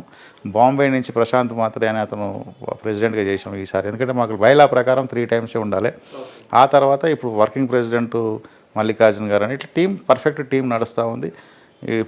మహారాష్ట్రలో హైదరాబాద్ తర్వాత మహారాష్ట్ర ఇది 2nd ప్లేస్ ఉంది ఇప్పుడు. తర్వాత అన్ని 20 రాష్ట్రాల్లో మా ఆర్గనైజేషన్ డెవలప్ అయ్యి ఉంది. ఇంకా జమ్మూ కాశ్మీర్ ఇట్లా కొన్ని వెనకగా ఉన్న రాష్ట్రాలకు పోలేకపోయినాం. ఇంకా అవి కూడా ఈ 2-3 ఏళ్ళలో డెవలప్ చేసుకొని ఈరోజు మా లైఫ్ మెంబర్షిప్ ఒక 20,000 మంది ఉన్నారు. అంటే లైఫ్ మెంబర్షిప్ 8,000 రూపాయలు మాకు లైఫ్ మెంబర్షిప్ కడితే లైఫ్ లాంగ్ వాళ్ళ మెంబర్షిప్ ఉంటుంది. వాళ్ళ పేరు మీద ఇన్సూరెన్స్ కవరేజెస్ కొన్ని అన్ని బెనిఫిట్స్ పెట్టాము మేము. ముఖ్యంగా ఏంటంటే మెంబర్షిప్ ఇయర్లీ 500 రూపీస్ మెంబర్షిప్తో ఉంటుంది. ఆ మెంబర్షిప్ కూడా కొన్ని వేల మంది మాకు జాయిన్ అవుతున్నారు. Non stop LIC policy, vehicle policy, health policy ఎట్లా కడతారో అదే ప్రకారం ఎవ్రీ ఇయర్ 500 రూపీస్ మెంబర్షిప్ కడతా ఉంటారు. ఈరోజు మా ఎయిమ్ ఏంటంటే జిఆర్ఎఫ్ తరఫున హైదరాబాద్లో మెయిన్ హెడ్ ఆఫీస్ సెక్షన్ కాబట్టి ఇక్కడ పెద్ద ఎత్తున ఒక బిల్డింగ్ని ఏర్పాటు చేసుకొని ఫ్యూచర్ జనరేషన్కి ఎవరు హైదరాబాద్ వచ్చినా వాళ్ళకు ఒక అకామిడేషన్, ఒక ఆఫీస్ స్పేసు, అన్ని అడ్మినిస్ట్రేషన్ అంతా ఏర్పాటు చేయాలని మా కోరిక. అది అతి త్వరలో కంప్లీట్ చేయడానికి ప్రయత్నం చేస్తున్నాం. అది దీంట్లో ఏంటంటే భాగంలో మరి గతంలో మేము కూడా మెంబర్స్ అందరికి కూడా హెల్త్ పాలసీస్ ఇచ్చాం, తర్వాత టర్మ్ పాలసీస్ ఇచ్చాం. ఇవన్నీ జరుగుతూ ఉన్నాయి ఆర్గనైజేషన్లో. మరి ఏ సమస్య ఉన్నా ఒక మెయిల్ మాకు పెడితే జనరల్ ఇన్సూరెన్స్లో ఎలాంటి సమస్య ఉన్న ఏజెంట్ మిత్రులకు మా మెంబర్స్ వరకు అయితే మేమైతే ఏం చేస్తున్నామంటే ఇమీడియట్ అలర్ట్ అవుతున్నాం. ఈరోజు మరి మా యొక్క బ్రాంచ్ మేనేజర్స్కి అనుకోండి, లేదా రీజనల్ హెడ్స్ ఆర్ఎంలకు కానీ డీజీఎంలకు కానీ మాకు సీఎండీ దగ్గర పోతే అపాయింట్మెంట్స్ అనేది ప్లాన్గా చేసుకొని వెళ్ళాలి. మాలాంటి లీడర్లం ఎట్లా అంటే ఈరోజు బాంబేకి వెళ్ళినా, హెడ్ ఆఫీస్కి వెళ్ళినా, న్యూ ఇండియా హెడ్ ఆఫీస్కి వెళ్ళినా, లేదా ఇంకో కంపెనీ హెడ్ ఆఫీస్కి వెళ్ళినా మేము 5 నిమిషాల్లో సీఎండీని కలిసే అవకాశం మాకు యాజ్ ఎ యూనియన్ ప్రెసిడెంట్గా మాకు దక్కింది. అది మా అదృష్టం. ఎందుకంటే ఇలా పబ్లిక్ ఏజెంట్స్కి సంబంధించిన సొల్యూషన్స్ అన్నీ కూడా ఇటు రాత్రి సాల్వ్ చేసే కెపాసిటీ మాకు ఆ అవకాశం మాకు దొరికింది. దానికి మేము అన్యదా దేవుడిని ప్రార్థిస్తూ ఉంటాం ఎప్పుడు. అంటే ఎందుకంటే ఇది ఒకరికి హెల్ప్ చేసినప్పుడే మనకు 4 హెల్ప్ చేస్తారు కాబట్టి ఎక్కడ సమస్య రాకుండా. అందులో ఇది ఒకటే కాదు, మీరు గమనించాల్సింది చెప్పాల్సింది అంటే మరి ఇన్ని 10 ఏళ్ళలో ఏం సాధించినా అడగొచ్చు మీరు కూడా. ఈ 10 ఏళ్ళలో కూడా ప్రతి ఏజెన్సీ మా మెంబర్షిప్ పెరగడమే కాదు, అప్పుడు గతంలో 10 ఏళ్ళ కింద మేము బ్రాంచ్కి వెళ్తే స్టాఫ్ అంతా టీ తాగేవాళ్ళు, మాకు టీ ఇచ్చేవాళ్ళు గారు. ఇప్పుడు ఏమైంది, మమ్మల్ని బ్రాంచ్ ఆఫ్ మేనేజర్ కూర్చోబెట్టుకొని టీ తాపుతున్నాడు ఉండేది. ఇప్పుడు ఈ రోజు పరిస్థితి ఏదైనా బ్రాంచ్ మేనేజర్ లోపలికి పిలుచుకొని టీ తాపించే పరిస్థితి క్రియేట్ చేసినాం. మాకు ఒక డెస్క్ లేకపోయేది, మేము ఎక్కడ కూర్చోవాలి పోయి. మాకు సపరేట్ డెస్క్ ఏర్పాటు చేసుకున్నాం, మాకు సపరేట్ సిస్టమ్ ఏర్పాటు చేసుకున్నాం. ఇలా ఎన్నో బెనిఫిట్స్. అదొకటే కాదు, మరి కమిషన్ తీసారంటే కమిషన్ ఏమైనా అమెండ్మెంట్స్ తేవాలంటే కూడా ఈరోజు ఏజెంట్స్ అసోసియేషన్ని ఖచ్చితంగా మా యొక్క సూచనలు సలహాలు తీసుకున్న తర్వాత అమెండ్మెంట్ చేసే పరిస్థితి తీసుకొచ్చినాం. డైరెక్ట్గా వాళ్ళు అమెండ్మెంట్ చేయడానికి పద్ధతి కాకుండా రేపొద్దున మా దగ్గర అబ్జెక్షన్స్ రాకుండా మరి ఈరోజు ఖచ్చితంగా మేము ఆ అమెండ్మెంట్ని మేము ఒప్పుకున్నాకనో లేకుంటే తీర్మానాల్లో దాంట్లో డిఫరెన్సెస్ లేదా చేంజెస్ మేము సలహా ఇస్తే కూడా అవి వాళ్ళు కూడా దాన్ని స్వీకరించి దాన్ని పాజిటివ్గా తీసుకుంటారు. కాబట్టి అది మంచి వాతావరణం. ఎందుకంటే రిలేషన్షిప్ అనేది ఉండాలి. కాబట్టి ఇందులో కూడా నా యొక్క పాత్ర ఏంటంటే అందరూ మాకు కూడా సపోర్ట్ చేస్తారు. ఏజెంట్స్ అందరూ కూడా వాళ్ళు కూడా హ్యాపీగా ఏజెంట్స్. ఇందులో ఏమన్నా మళ్ళీ డిఫరెంట్ యూనియన్స్ లేవు, ఉంటాయి. ఆల్ ఓవర్ ఇండియా యూనియన్గా ఉండడం, ఒకటే యూనిట్గా ఉన్నది మేజర్ మర్యాద ఉంది. కానీ ఉన్నాయి కొన్ని యూనియన్స్ ఉన్నాయి. ఎట్లున్నాయంటే జైపూర్లో ఒక చిన్న సపోర్టెడ్గా ఉన్నాయి. అది కాకుండా వాళ్ళు ప్రాంతం వరకు మీరు ఎక్కడ దాకా రీచ్ అవ్వలేదు అక్కడ ఉన్నాయి. రీచ్ అయిన తర్వాత మీతో అట్లని కూడా చెప్పను. కానీ వాళ్ళు మాదేమో నేషనల్ లెవెల్, ఇండియా లెవెల్. వాళ్ళేమో ప్రాంతం వరకే. హైదరాబాద్ అంటే హైదరాబాద్ వరకే, జైపూర్ అంటే జైపూర్ వరకే, లిమిటెడ్ ఏరియా వరకే. వాళ్ళు ఏం చేస్తారు, మన నేషనల్ లెవెల్కి వచ్చారు, మాకు సపోర్ట్ చేస్తారు. అట్లా అన్నట్టు. దీన్ని బట్టి మన పద్మశాలి సమాజం ఒకటి ఆలోచించండి. కలిసి ఉంటే కలదు సుఖం, విడిపోతే పడిపోతాం. సో దీన్ని బట్టి మన ఇప్పుడు సుధాకర్ గారు చెప్పిన విషయాన్ని ఒకటి ఆలోచించండి. వాళ్ళ ఆఫీస్కి వెళ్తే కూడా వాళ్ళ పక్కన వాళ్ళ స్టాఫ్ అందరు తాగిన ఛాయ్ వీళ్ళకి మాత్రం ఛాయ్ ఇవ్వలేదు. ఆ సందర్భంలో వాళ్ళు మదనపడి ఒక యూనియన్ ఏర్పాటు చేసుకున్నారు. ఆ సందర్భంలో యూనియన్ ఏర్పడ్డ సందర్భంలో వాళ్ళకు సపరేట్ ఆఫీస్లో ఒక డెస్క్, అలాగే ఒక సిఎండి గారితో 5 మినిట్స్లో అపాయింట్మెంట్ కావాలంటే అపాయింట్మెంట్ తీసుకునే సందర్భం ఏర్పడింది. అంటే యూనియన్ ఒక తాటిపైన ఒక యూనియన్గా ఉన్నందుకు వాళ్ళకి ఎంత మర్యాద గౌరవం దొక్కింది అనేది మీరు ఆలోచించండి. రెండోది ఏంటంటే ఎన్ని విభాగాలుగా ఎన్ని సంఘాలుగా ఏర్పడ్డా ఏం లాభం లేదు.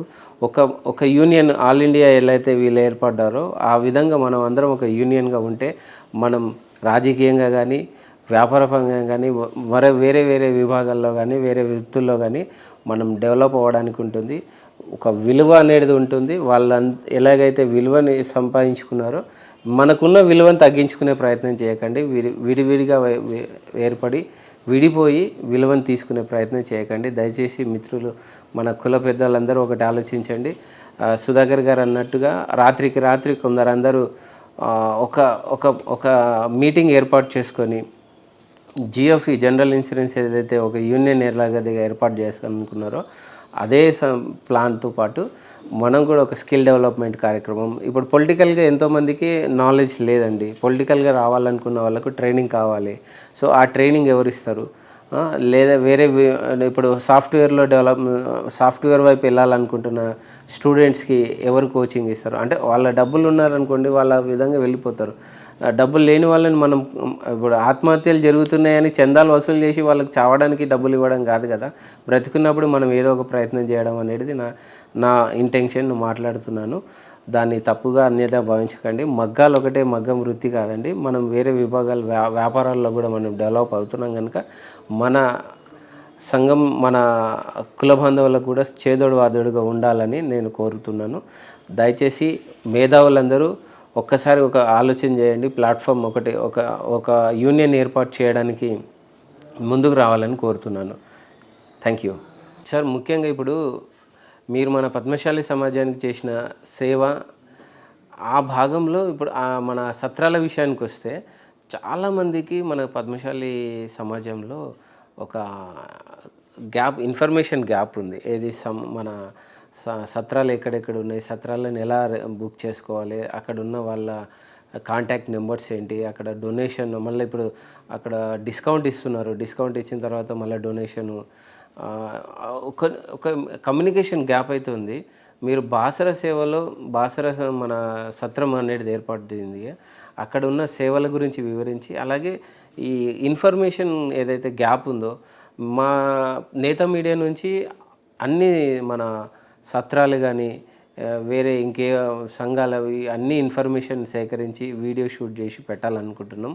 ముందుగా మీ బాసర గురించి మీరు మాకు ఒకసారి క్లియర్గా కూలంకుషంగా వివరించండి. బాసర స్పెషల్స్, తర్వాత ఈ యాన్యువల్ డేస్ ఉన్నాయి కదా మన. ఓకే, అయితే పర్టికులర్గా ఏంటంటే నేను 2015 నుంచి బాసర సత్రానికి సేవ చేసుకుంటూ వస్తున్నాను. 2015లో మనకు మేజర్గా పుష్కరాలు వచ్చినాయి. అప్పట్లో పుష్కరాల టైంలో అక్కడ ఉండడం జరిగింది. అన్నదానం నిరంతర అన్నదానం చేయడం జరిగింది అక్కడ. ఆ నిరంతరం అన్నదానం చేసేటప్పుడే మనకు చాలా మంచి పేరు వచ్చింది. ఎందుకంటే అప్పటికి సత్రం ఓపెన్ కాలే, బిల్డింగ్ లేదు, మనకు రూమ్స్ లేవు. అయినా ఒక షెడ్ వేసి మనం నిరంతరం అన్నదానం చేయడం వల్ల మంచి ప్లేస్ గవర్నమెంట్ ఇచ్చిందో మనం లేదు, సొంతంగా మనం 3000 గజాలు గవర్నమెంట్ సంబంధించిన ల్యాండ్ కాదు అది. ఇప్పుడు ఏ సత్రాలకు గవర్నమెంట్ లేదు, ఎక్కడ లేదు. ఒక శ్రీశైలం తప్పించి దేవస్థానానికి సంబంధించి అప్పుడు అలాట్మెంట్ చేశారు, అన్ని కులాలకు చేశారు. అది మన ఒక్కరికే కాదు, అన్ని శ్రీశైలం ల్యాండే దేవస్థానం. అది అక్కడ కొనడానికి జాగు ఉండదు. అది బాసరది ఏంటంటే 3002 గజాలు మనం కొనుక్కున్నాం. అది ఓన్ ల్యాండే, దాని ప్రాబ్లం లేదు. రెండో విషయం ఏంటంటే అక్కడ అప్పుడు పుష్కరాలు రావడం వల్ల ఏదో ఒక కార్యక్రమం చేయాలనే భాగంలో అన్నదానం నిరంతరం ఆ 12 రోజులు అన్నదానం చేయడం జరిగింది అక్కడ. అప్పుడు మనకు పద్మశాలీలు ఇంత పెద్ద ఎత్తున అన్నదానం చేస్తారా, ఇంత మంచి భోజనం పెడతారా అని ప్రతి డిపార్ట్మెంట్, ఈవెన్ ఎండోమెంటే కాదు, రెవెన్యూ, పోలీస్ డిపార్ట్మెంటు, ఇట్లా అన్ని రకాల డిపార్ట్మెంట్స్ మన దగ్గరికి వచ్చే భోజనం చేసేవాళ్ళు. అంటే ఆ తర్వాత బిల్డింగ్ కట్టడానికి మనం పూనుకోవడం, చందాదారుల దగ్గర పోవడం.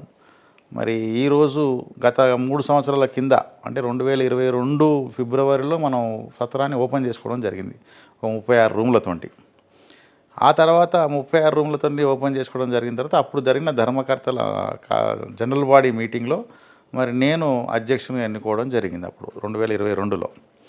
అప్పటి నుంచి ఇప్పటివరకు 3 సంవత్సరాల కాలంలో మరి ఆ రోజున్న కొన్ని బ్యాక్ డేట్స్ అనుకోండి, అప్పులు అనుకోండి, సత్రం మీద ఉన్న బాకీలు అనుకోండి, తర్వాత ఈ రోజు వరకు మళ్ళీ మేము ఈ డెవలప్మెంట్లో భాగంగా సత్రం 3 ఏళ్ళ నుంచి నడుపుకుంటూ మరి ఇప్పుడు మళ్ళీ మిగతా 3 ఫ్లోర్లు, అంటే అప్పటికి 3 ఫ్లోర్లు అయింది, ఇప్పుడు మళ్ళీ 3 ఫ్లోర్లు బిల్డింగ్ కంప్లీట్ చేయడం అయింది. 1+5 అంటే దగ్గర 60 రూమ్లు, ఆ G+5 మనం బిల్డింగ్ కంప్లీట్ చేసుకోవడం అయింది. ఇప్పుడు మొత్తం మీద 60 రూములు మనకు తయారైనాయి. దాంట్లో 50% 30 రూమ్ల వరకు ఏసీ ఏర్పాటు చేస్తున్నాం, 30 నాన్ ఏసీ ఉంటాయి. అదే కాకుండా ఇప్పుడు జనానికంటే కొంత మిడిల్ క్లాస్ పీపుల్ అంటే అందరూ రూమ్స్ అఫోర్డ్ చేయలేరు, చేయని వాళ్ళకు కూడా హెల్ప్ చేయాలి. వాళ్ళకి సత్రం అంటే అందరికీ మన కులస్తులకు కూడా డబ్బులు లేని వాళ్ళు వచ్చినా వాళ్ళను కూడా మనం ఆహ్వానించాలనే ఉద్దేశంతో ఒక డార్మెటరీ హాల్ కూడా పెడుతున్నాం పెద్ద ఎత్తున. దానిలో దగ్గర 30-40 బెడ్స్ పడేటట్టుగా డార్మెటరీ హాలు సపరేటు వాళ్ళకు లాక్తోండి బెడ్ మీద లాక్కునేటట్టు ప్లాన్ చేస్తున్నాం. అదే కాకుండా మన యొక్క ధర్మకర్తల మీటింగ్స్ అనుకోండి, లేదా పబ్లిక్ ఎవరైనా మీటింగ్స్ పెట్టుకొని ఒక 50 మందితో పెట్టుకోవాలంటే కూడా ఒక రౌండ్ టేబుల్ మీటింగ్ హాల్ కూడా ఏర్పాటు చేయడం జరుగుతుంది అక్కడ. ఇవన్నీ కూడా ఈ ఫిబ్రవరిలో ఓపెన్ అవుతున్నాయి, పెద్ద ఎత్తున జరుగుతుంది. ఆ ప్రోగ్రాంలో మరి అందరూ దాతలు సహకరించడం జరిగింది. 6 నుంచి 7 కోట్ల మధ్యలో ఖర్చు అయింది ఇప్పటి వరకు ఆ బిల్డింగ్ మీద. మరి ఎందుకంటే అమ్మవారి దయ. మరి ఇంత పెద్ద బిల్డింగ్ ఇంత షార్ట్ పీరియడ్లో కంప్లీట్ చేస్తామని మా కార్యవర్గానికి కూడా నమ్మకం లేకుండే. కానీ అమ్మవారి దయ ఏంటంటే ఎక్కడ పోయినా డబ్బులు మాకు ఎవరిని అడిగినా వాళ్ళు చందా రూపంగా ఇస్తున్నారు. మరి పెద్ద ఎత్తున చందాలు రావడం జరిగింది. మరి అమ్మవారి కృప వల్ల అందరికీ కూడా దీవెనలు ఉండాలని, ప్రతి ఒక్క చందాదారికి కలగాలని కోరుకుంటున్నాం ముఖ్యంగా.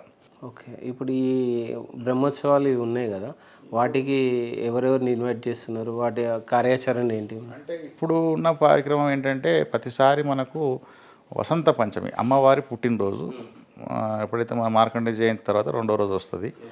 అయితే ఈ పుట్టినరోజు సందర్భంగా ఏంటంటే వసంత పంచమి సందర్భంగా బాసర్లో దగ్గర లాస్ట్ టైం రికార్డు చూసుకుంటే 1 lakh పీపుల్ వస్తారు. దగ్గర పబ్లిక్ బయటి వాళ్ళు 1 lakh పీపుల్ దర్శనానికి వస్తారు. అది ఒకటే రోజు. తర్వాత ఇక వేరే 1-2 రోజులు ఉండే మంచి రోజులు, అది వేరే విషయం. అయితే అంత జనాన్ని కంట్రోల్ చేయడానికి మనకు అన్ని రూమ్స్ ఉండవు, అన్ని అవైలబిలిటీస్ ఉండవు. కాబట్టి డే మార్నింగ్ వస్తారు, అందరు ఈవినింగ్ వెళ్ళిపోతుంటారు. లేదా ఈవినింగ్ వరకు ఉంటే వచ్చిన వాళ్ళు వెళ్ళిపోతే కొంచెం రూమ్స్ ఖాళీ అవుతుంటాయి. ఇదొక సిస్టమ్. అందరికి కూడా ఎంతమంది వచ్చినా సరే ఉదయం 10 గంటల నుంచి రాత్రి 10 గంటల వరకు నాన్ స్టాప్ అన్నదానం మన సత్రంలో చేయడం జరుగుతుంది. ఇది మేజర్ ప్రోగ్రామ్. ఇదే కాకుండా రూమ్స్ మనం అందరికీ ఇవ్వలేము ఆ రోజు. ఎందుకంటే మరి రూమ్ డోనర్స్ని, మన యొక్క కార్యవర్గాన్ని మరియు ధర్మకర్తల్ని అందరినీ పిలుచుకొని ఆ రోజు మనము జనరల్ బాడీ మీటింగ్ జరుగుతుంది ఎవ్రీ టైం. ఎట్టయితే శ్రీశైలంలో శివరాత్రి జరుగుతుందో, భద్రాచలంలో శ్రీరామనవమి రోజు జరుగుతుందో, అలాగే మన దగ్గర అమ్మవారి పుట్టినరోజు నాడు జనరల్ బాడీ జరుగుతుంది. కాబట్టి అది పెద్ద ఉత్సవంగా కార్యక్రమం చేస్తాం. అదే సందర్భంగా ఈసారి 30 ఏదైతే పైన 3 ఫ్లోర్స్ వేసినప్పుడు అన్నీ కూడా రేపు 31 జనవరి నాడు మేము అన్ని రూమ్స్ ఓపెన్ చేయడం జరుగుతుంది. 1వ తారీఖు మార్కండేయ జయంతి, 2వ తారీఖు ఇంకో విషయం ఏంటంటే గతం 2 సంవత్సరాల నుంచి మనం అమ్మవారికి మన సత్రంలోనే కొత్త మొగ్గం ఏర్పాటు చేసి, మా సొంత మొగ్గం ఇప్పటికి సత్రంలోనే ఉంటుంది, ఎప్పటికది సత్రం మొగ్గం ఏర్పాటు చేసుకొని సత్రంలోనే నియమ నిష్టలతోటి మరి ఆ పోచంపల్లి నుంచి వచ్చి మన దగ్గర మొగ్గం నేసి, మొగ్గం మీద 3 చీరలు, అమ్మవారికి 9 గజాల చీర, మరి లక్ష్మీదేవి మహంకాళీమాతకి ఇద్దరికి ఇంకో 2 చీరలు, తర్వాత 2 పంచెలు, ఇవన్నీ అక్కడ మన సత్రం ఆవరణలోనే మొగ్గ మీద నేసి ముందు రోజు అంటే వసంత పంచమి ఒక రోజు ముందు రోజు సాయంత్రం మనం గుడికి ఈవోకి సమర్పించడం జరుగుతుంది. మన అదృష్టం ఏంటంటే వసంత పంచమికి మన పద్మశాలిల ద్వారా నేసిన, మన సత్రం ద్వారా నేసిన చీరనే అమ్మవార్లకు కట్టిస్తారు, అలంకరిస్తారు. కాబట్టి ఇది ఒక మన అదృష్టంగా భావిస్తాం. ఈ యొక్క కార్యక్రమం కూడా 2వ తారీఖు ఉంటుంది అక్కడ ఇవ్వడం. 3వ తారీఖు వసంత పంచమి ప్రోగ్రామ్ జరుగుతుంది. జనరల్ బాడీ అండ్ అన్నదాన కార్యక్రమాలు, ఈ రూమ్స్ ఓపెనింగ్ అన్నీ ఎవ్రీ ఇయర్ జరిగే ప్రోగ్రామ్స్ ఇవన్నీ. దీనికి ముఖ్యంగా ఏంటంటే మన కమ్యూనిటీకి సంబంధించిన అందరి నాయకులను పిలుస్తాం. సరే, వచ్చినప్పుడు ఏంటంటే ఈ లక్షల మందిలో కొంతమంది ఇబ్బంది పడతారని రారు. కాబట్టి అందరినీ కూడా మనం పిలవడం అయితే మన ధర్మం. ఇక కార్యవర్గంలో ఉన్న వాళ్ళు కానీ, రూమ్ దాతలు కానీ, లేదా మన యొక్క డోనర్స్ అందరికీ కూడా లెటర్ ద్వారా చెప్తాము, వాట్సాప్ ద్వారా ఇన్ఫర్మేషన్ ఇస్తాం. వీలైనంతమంది వస్తారనేది మా అభిప్రాయం. ఓకే, మనం పద్మశాలి అమ్మవారు ఇంత సేవ చేస్తున్నా కూడా మన సమాజం మీద ఎందుకు కనికరం జరగట్లేదు? ఏది జరిగినా మన మంచికే అనుకోవాలి. ఇంకా దాంట్లో టైం వచ్చినప్పుడు ఆటోమేటిక్ అన్నీ కలిసిపోతాయి. ఇక మీరు ఇంతకుముందు ఇంకో వేరే సత్రాల గురించి, పర్టికులర్ బుకింగ్ గురించి మాట్లాడారు. పర్టికులర్గా బుకింగ్ ఏంటంటే నిన్న మొన్న మనకు ఈ సైబర్ క్రైమ్స్ అనేవి జరుగుతున్నాయి. ఆ సైబర్ క్రైమ్స్లో భాగంగా గతంలో శ్రీశైలంలో కూడా ఈ మధ్యకాలంలో మరి ఎవరో ఫేక్ ఐడీస్ తోటి సత్రం పేరు మీద బుక్ చేయడం, ఆ సత్రం పేరు మీద ఉన్న అకౌంట్కి వాళ్ళు డబ్బులు పంపడం కాదు, వాళ్ళ అకౌంట్ ఖాళీ చేయడం కూడా జరిగింది. కాబట్టి ఈ సిస్టమ్ ఉన్నందుకు మనం ఏం చేస్తున్నాం అంటే ఎవరికి కూడా డైరెక్ట్ బుకింగ్స్ ఉండవు మన సత్రాలు ఎక్కడ కూడా. ఈవెన్ మనకున్న 6 సత్రాలలో కూడా డైరెక్ట్ ఆన్లైన్ బుకింగ్ ఉండదు. ఎవరు కూడా ఆన్లైన్లో డబ్బులు కట్టకూడదు, ఖచ్చితంగా కట్టకూడదు. కాకపోతే మీకు ఫోన్ నెంబర్ ఇస్తాం మేనేజర్ది లేదా అధ్యక్షుడి ఫోన్ నెంబర్ తీసుకొని వాళ్ళకి ఫోన్ చేసి ఓవర్ ఫోన్ ద్వారా రూమ్ బుక్ చేసుకోవాలి. అంతే తప్ప మీరు డబ్బు కట్టి రూమ్ బుక్ చేసుకున్నాం అనేది తప్పు మాట. అది ఎవరు కూడా చేయొద్దు. అలాంటి తప్పు చేస్తే ఇదివరకు గతంలో జరిగిన ప్రాబ్లమ్స్ జరుగుతాయి. కాబట్టి మేము కూడా ఆ సిస్టమ్ డెవలప్ చేయడానికి అవకాశం ఉంది. కానీ ఇలాంటి ఫ్రాడ్స్ జరుగుతున్న కాలంలో అంత అవసరం మనకు. ఎవరైనా రూమ్ కావాలంటే చెప్పండి, ఫోన్ చేయండి, మా మేనేజర్ డైరెక్ట్ నోట్ చేసి పెట్టుకుంటాడు, మీరు వచ్చేంతవరకు ఆగుతారు, ఇక్కడికి వచ్చిన తర్వాత పేమెంట్. సత్రంకి వచ్చి పేమెంట్ కట్టిందే ఒరిజినల్. మీరు ఆన్లైన్లో నేను కట్టిన అనేది తప్పు అనేది నా ఉద్దేశం. అది ఎవరు కూడా దీన్ని అర్థం చేసుకోవాలని నా. ఓకే, ఇప్పుడు ఈ బ్రహ్మోత్సవాల అమ్మవారిది వసంత పంచమి ఉంది కదా కార్యక్రమం, ఆ కార్యక్రమానికి ఎవరెవరు ఇన్వైట్ చేస్తున్నారు ఒక్కసారి మీడియా ముఖంగా మీరు వారికి ఇన్విటేషన్ ఆహ్వానం చెప్పండి. ఆహ్వానం అంటే జనరల్గా మన సభ్యులనే పిలుచుకుంటాం మనం ముఖ్యంగా ప్రతిసారి, ఎందుకంటే జనరల్ బాడీ మీటింగ్ కదా. ఇప్పుడు ఉత్సవాలు అనేది గుడి ద్వారా జరుగుతాయి, మన ద్వారా జరిగేది general body meeting. General body మీటింగ్లో ఏముంటుందంటే మన సభ్యులు ఉన్న వాళ్ళ వరకే పిలుచుకుంటాం. అది ఎందుకంటే వీఐపీలు పిలిచి ఇబ్బంది పెట్టేది కాదు.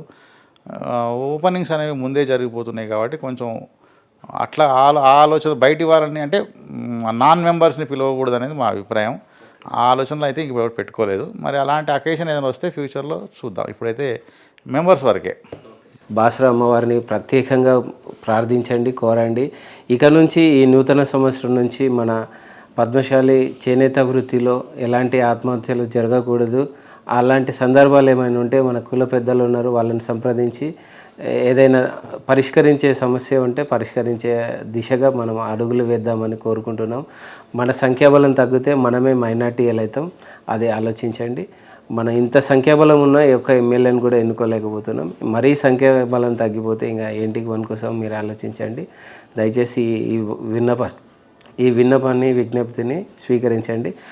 ఖచ్చితంగా 2 విషయాలు సీరియస్గా చెప్పదలుచుకున్నా. ఎలాంటి సత్రాల విషయంలో మాత్రం ఎవరు కూడా సైబర్ క్రైమ్లో ఇరకకూడదు. అడ్వాన్స్ పేమెంట్ కట్టకూడదు ఎవరికి, ఏ సత్రానికైనా. అన్ని సత్రాల తరఫున చెప్తున్నాను నేను. ఏ సత్రానికి కూడా ఆన్లైన్లో మేము డబ్బు కట్టినాం మా రూమ్ ఉంటుందంటే తప్పు, మీ అకౌంట్ డీటెయిల్స్ ఖాళీ అయిపోతాయి. కాబట్టి దయచేసి మీరు ఆ సత్రంకు సంబంధించిన మేనేజర్కి కానీ లేదా ఆ సత్రం సంబంధించిన అధ్యక్షుడు కానీ ఫోన్ చేసి మీ రూమ్ బుక్ చేసుకోండి ఓవరాల్గా, అంతేగాని డబ్బుతో కాదు. ఇంకొకటి, ప్రతి డబ్బు కూడా ఏ సత్రానికి మీరు డబ్బు ఇచ్చినా చెక్కు రూపంగానే ఇవ్వండి. డొనేషన్స్ ఇచ్చినప్పుడు నేను చెప్పేది చెక్కు రూపంగానే ఇవ్వండి, లేదా ఆన్లైన్ బ్యాంకు సంబంధించిన యూపీఐ స్కానర్ ద్వారా పంపించండి. ఈ 2 పద్ధతుల ద్వారా బ్యాంకుకి చేరేటట్టుగా మీరు పంపండి దయచేసి. అప్పుడు మాకు కూడా అకౌంట్స్ క్లారిటీ ఉంటుంది కాబట్టి ఈ విషయాన్ని చెప్పదలుచుకున్నా.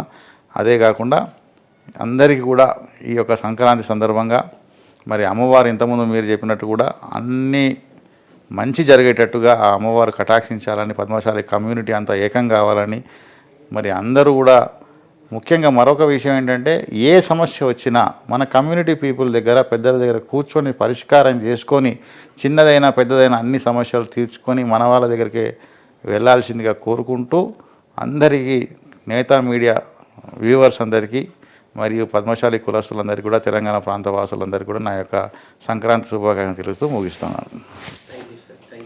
Yeah.